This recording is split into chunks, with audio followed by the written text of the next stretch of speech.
Lancashire close it on parity after Jennings' 94.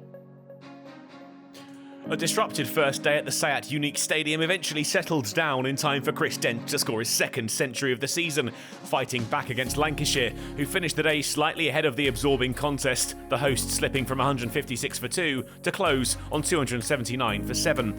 To really take control though, Lancashire needed to remove Dent and managed to pry out the opener after around half an hour of the morning session. Bailey around the wicket, pads wrapped, and up went the finger. Dent out for 110. Now just the tail to contend with. Gloucestershire 13 away from 300 runs.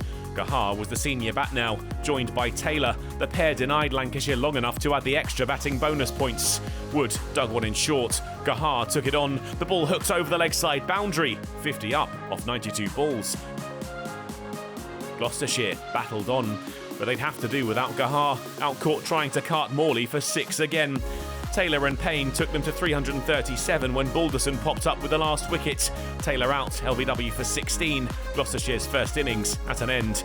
Dent had been the undoubted star for the hosts. His efforts, aided by Zafar Gahar's 62, 58 added in the morning session, had turned the score into something a little more intimidating. A team effort with the ball from Lancashire. Morley impressed again. His spin claimed 4 for 91. And there was time left in the session for Wells and Jennings to get Lancashire off the mark. 5 overs faced, 7 runs added, the deficit reduced to 330 at lunch. There was an early breakthrough for Gloucestershire. Wells out to the first, ball after lunch, bowled for 3. The Hannon settled in with Jennings. The early Gloucestershire success dried up, but Lancashire were trying to be patient early in their innings. Jennings started to flourish. The 50 up from his bat, and with 4 reverse off the spin of Zafar Gahar, he went to 50 of his own, scored off 71 balls. A mark he then punctuated by dancing down and sending the spinner soaring for 6. The Hannon too looked in good touch. 4 off Scott took Lancashire to 100 runs before tea. They headed into the break at 102 for 1. With a single from Jennings, the second wicket was worth 100 runs. Confident stuff from Lancashire. But with the score on 122, the Hannon departed. Payne beat the bat and took the off stump. The number 3 bowled for 34. Jennings ploughed on. The bulk of the runs flowed from his blade as Croft joined him in the middle.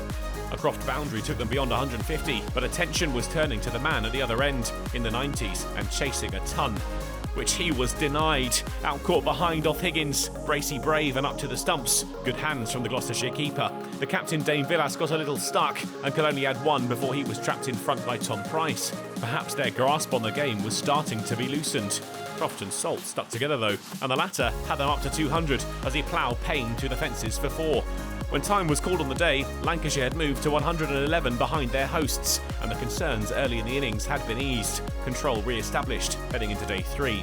The first thing on Croft's mind will be picking up an early single. He'll start on 49, and then the visitors will look to erase the deficit and perhaps even build a bit of a lead. But Gloucestershire showed they shouldn't be counted out. Quick wickets their goal early on when they returned to the Sayat Unique Stadium.